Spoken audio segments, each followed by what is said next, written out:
This is Texans TV.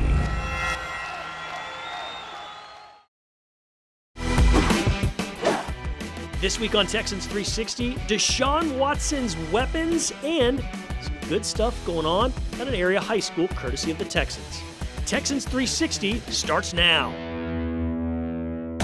are ready to rock in Houston.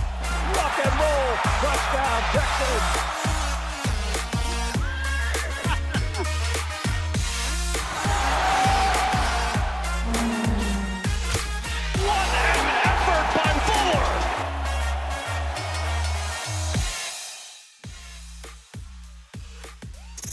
Well, hello, and welcome into Texans 360. Welcome into my office here at NRG Stadium. I'm Drew Dougherty, I'm your host, and we've got a fun Texans 360 with you because former Texans wide receiver Cecil Shorts III joins me, and he's going to share his insight on training camp, the Texans offense for 2020, and a whole lot more. Plus, the Houston Texans did something very, very nice recently for an area high school that was going through some tough times. And we got to look ahead.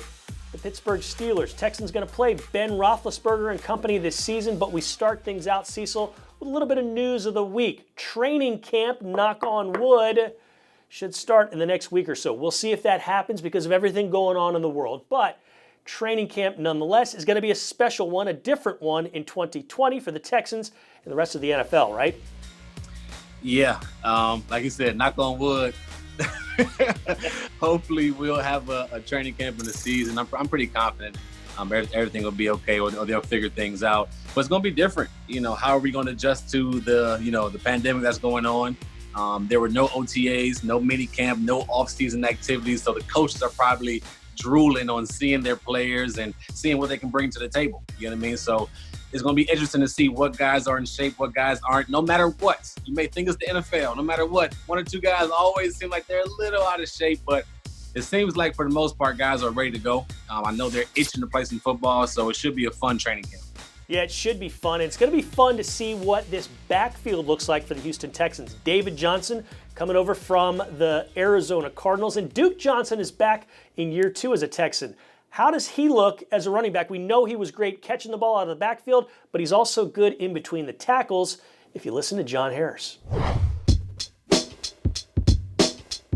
Welcome to Texas Illustrated, presented by BMW. I am your host, John Harris.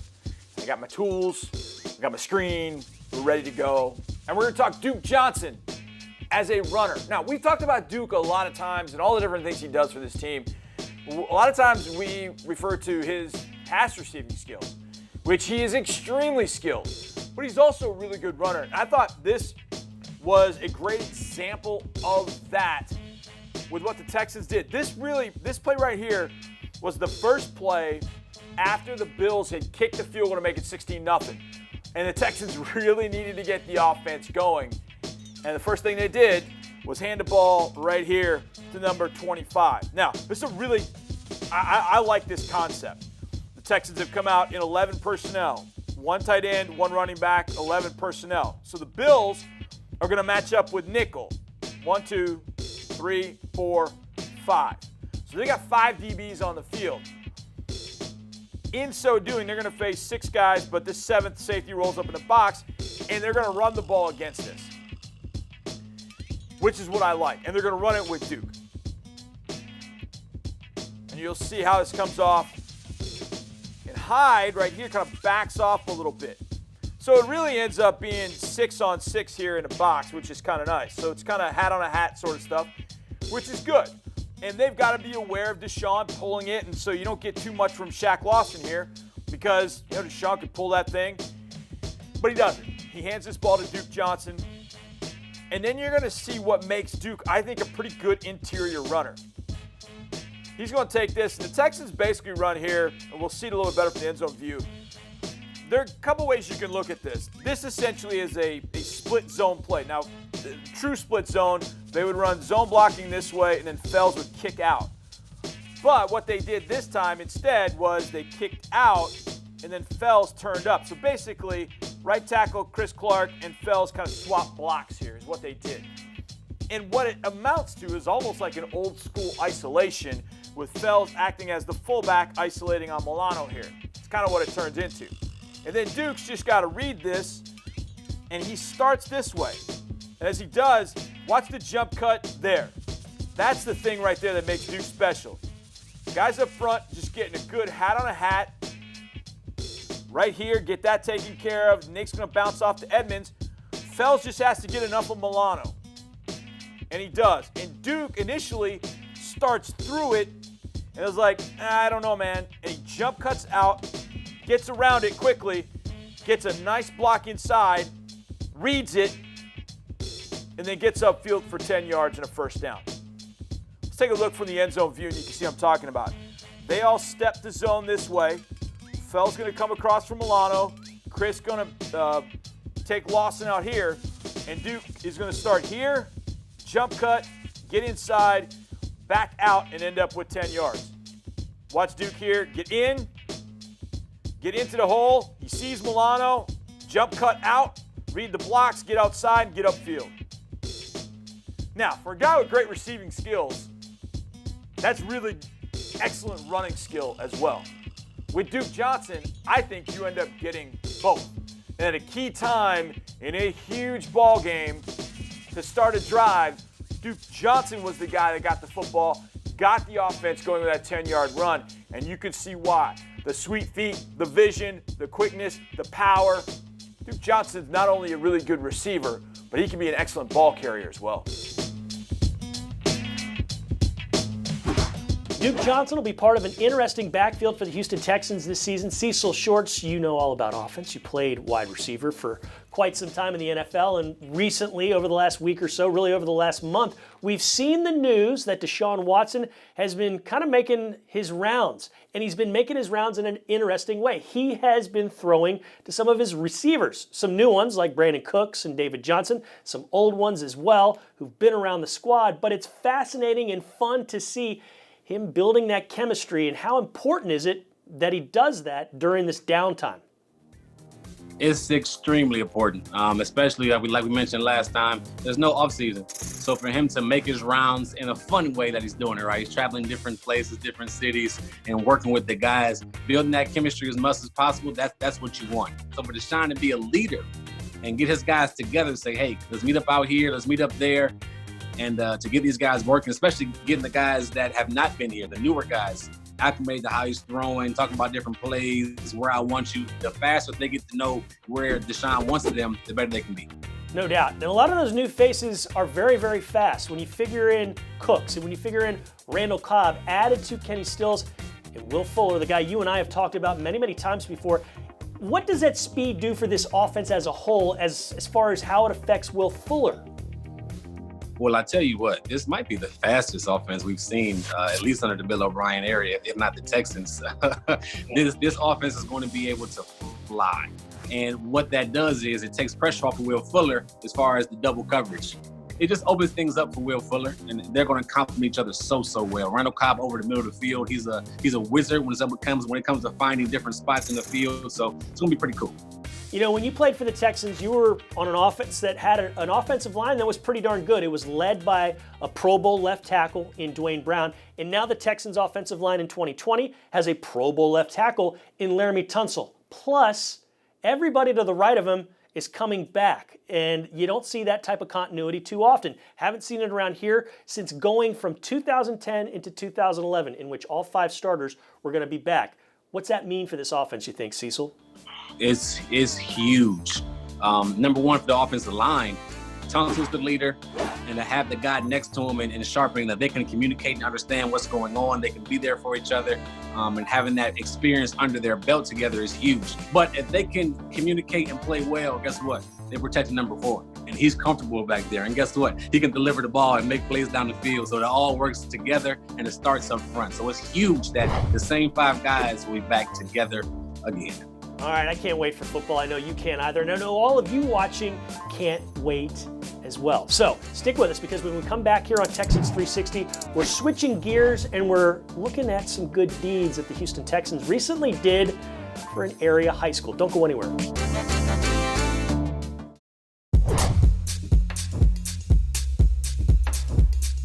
Texans 360 rolls on. We're happy that you're watching. Drew Dougherty, Cecil Shorts III, former Houston Texans wide receiver, joining me. And Cecil, you are part of this organization and still are. You're a Houston Texans ambassador, Houston Texans legend. One of the big things about what this org does is doing great things for other people, doing great things for the city of Houston. Pretty fun, right?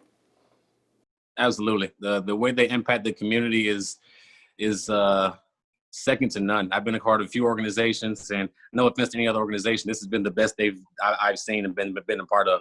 They're consistently in the community. They love the kids. They love the youth. They love everything about Houston, and they represent it well. And speaking of the youth a little bit east of here have been affected in profound ways over a couple of years, really, because of some storms. Let's check it out. The kids at Hardin Jefferson.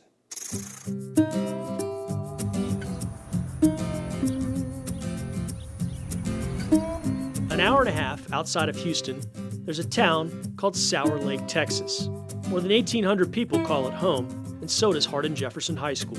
This community means a lot to us in the school. It's a very special place. It's, between Beaumont and Houston, we're a small district of about 650 kids. So I always say we kind of fit right in the middle between the big schools and the small schools. But it is a small town, so I'll be honest with you, and sometimes finances are limited as you don't have the same budget as, say, a 5A school or 6A school or anything like that. But, they'll support you here, and I do believe it has a place, and it's like a hidden jewel in Southeast Texas. Sour Lake, like so many other places in Texas, bands together for high school football. I think football generally in the state of Texas, whether it's in Sour Lake, Texas, or in a big city like Houston, Texas, or Austin, Texas, Friday Night Lights are Friday Night Lights. And so it doesn't matter whether you're in Sour Lake, Texas, whether you're in Beaumont or Houston. They'll pack the stands, and there's nothing like Friday Night Lights.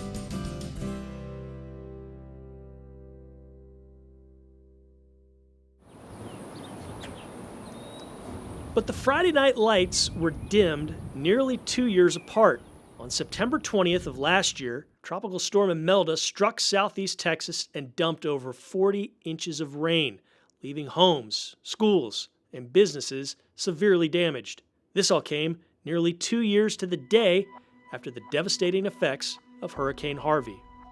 When Hurricane Imelda came in, everybody was just starting to get over the full effects of Harvey. People getting back into their homes. A lot of them that same week had finally got back into their houses from the damage from Harvey. And Imelda came through like a buzzsaw here. The water came up so fast. And this time though, here it hit a lot of people that were spared by Harvey. So, a lot of the people flooded again twice, but there was a whole new group of area that flooded, the school in particular, and going through, trying to repiece all of our equipment and stuff together. It was a nightmare. It was pretty emotional. I mean, with not knowing how sports was going to go and not knowing if we were going to be able to play, it had gotten into the old weight room, and so didn't know what was going to happen with all of our sports stuff. To see everything gone was, you could come out and see things floating away that we had just got, some of it still in packaging. The financial toll, it take years to get over that kind of stuff because you have to replace so much. A lot of days up here trying to just scrub and salvage kind of what we could. It was pretty disheartening for a lot of folks. I go to the Texans games a lot with my little boy. We're both avid fans, and he was sitting in the living room one day and said, you should call the Texans and see if they would help. And so I looked up some phone numbers and made a couple calls. Soon after Coach Fogo reached out to the Texans, they provided a grant to Hardin Jefferson High School to help replace and refurbish the weight room and training equipment. In addition to the grant, Coach Fogo was awarded Coach of the Week. I thought it was a joke at first. Never in a million years did I think the response would be what it had been.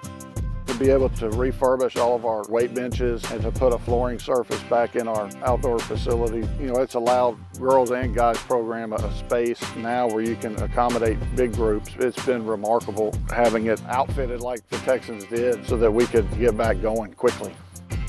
When you see a kid come back in and they go in and they know that their buildings or facilities have been messed up and then they got to go work out on this, and they're kind of like, and you say, hey guys, look what we did.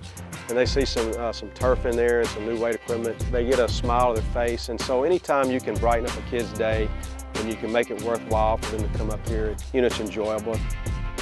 Harvey and Imelda did their darndest to bring down the spirits of the folks at Hardin Jefferson. But because of a simple request from a Texans fan, those two storms were ultimately just just a bit of rain before the sunshine. From the bottom of my heart, I'd like to thank the entire Texans organization for what they've done for our school and our community. So from Hardin Jefferson to you guys, thank you very much. After the break, what is training camp like for a Houston Texans player? Cecil Shorts describes in just a moment.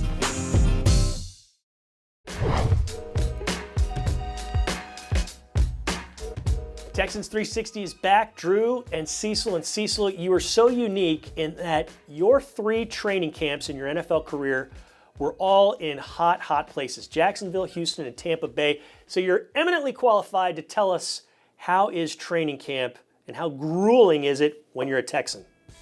It is ridiculous. I think it is, first of all, like we practice like 7:55 in the morning, and it's like the heat index is like 108. And it feels like it always gets hotter when we got to practice. It's always worse when we got to practice. But it's part of the grind, and you got to love it. You know what I mean? So you work so hard to get to this point, and when training camp comes, it's like this build-up, right? So you have OTAs, you have mini camps, you have veteran stuff. You work with your quarterback outside of training camp, and it's like a build-up to training camp because it's like a big deal. And it's a grind, man. It's something that we enjoy. It's something I look forward to each year because it was the probably the hardest part of the year, and the season makes it easy. Yeah, and you bring up the grind aspect of it. You touched on the fans. Probably won't see any fans at training camp this year because of what's going on. But nonetheless, one thing that does not change, COVID-19 or not, is what the coaches are looking for during training camp. What is that? Consistency. Are you dependable? I think that's a big word for O'Brien, right? Being dependable. Can they trust you to be healthy? Can they trust you to study your playbook and know what your assignment is, offense or defense or special teams? Can they trust you to make the smart decision? Can they trust you in crucial situations? O'Brien loves to put the offense, defense, even special teams into critical situations, and he tries them. He likes to put them, okay, 45 seconds left in the game.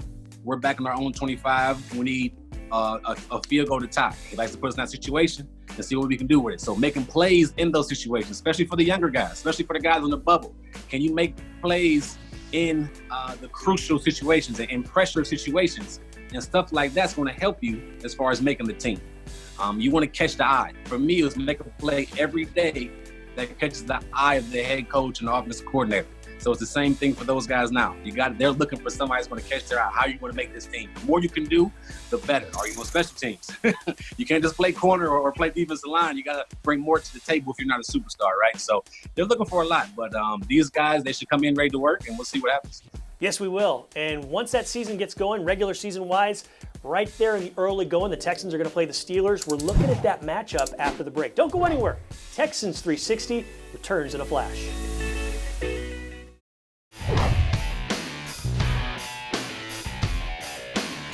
Schaub gives to Foster. A cut back to the right, has a little room. 45. He gets across the 40, the 35, the 30, the 20, the 15, 10, 5. Touchdown, Arian Foster. My goodness, what a cutback.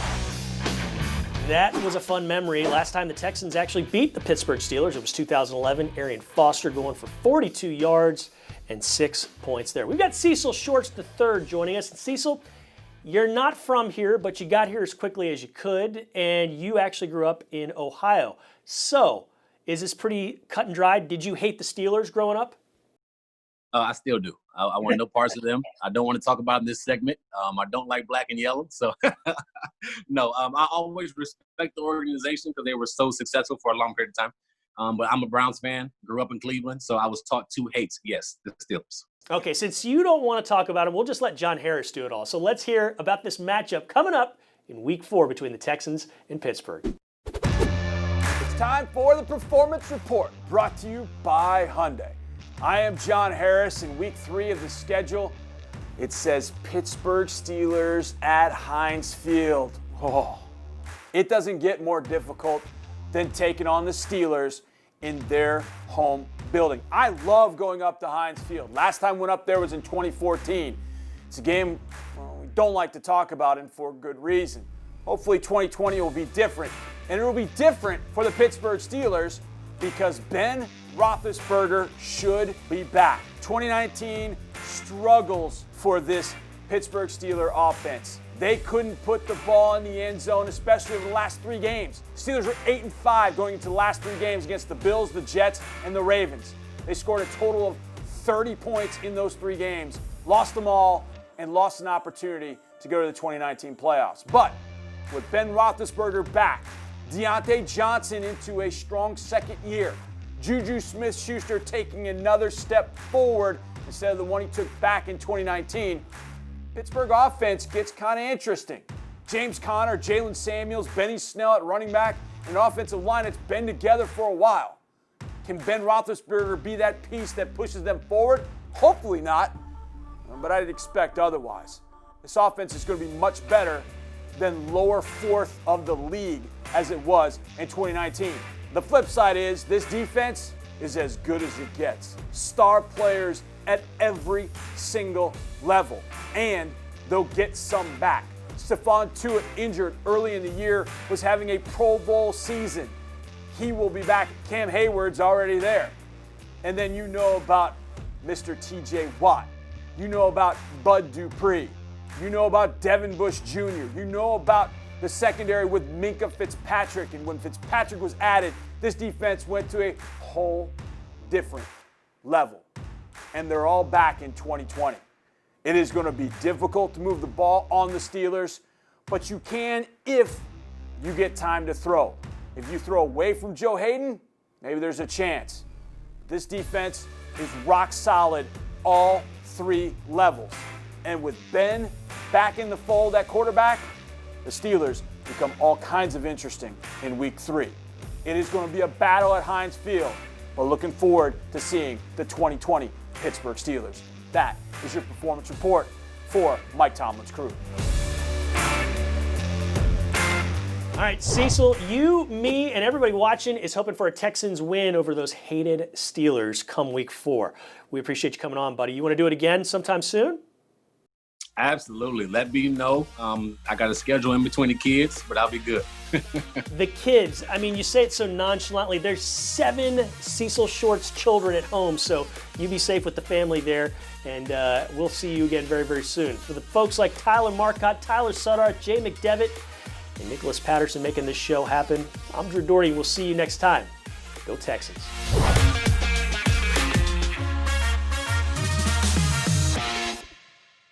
Thanks for watching. Subscribe to our channel and ring the bell to know when we post new content.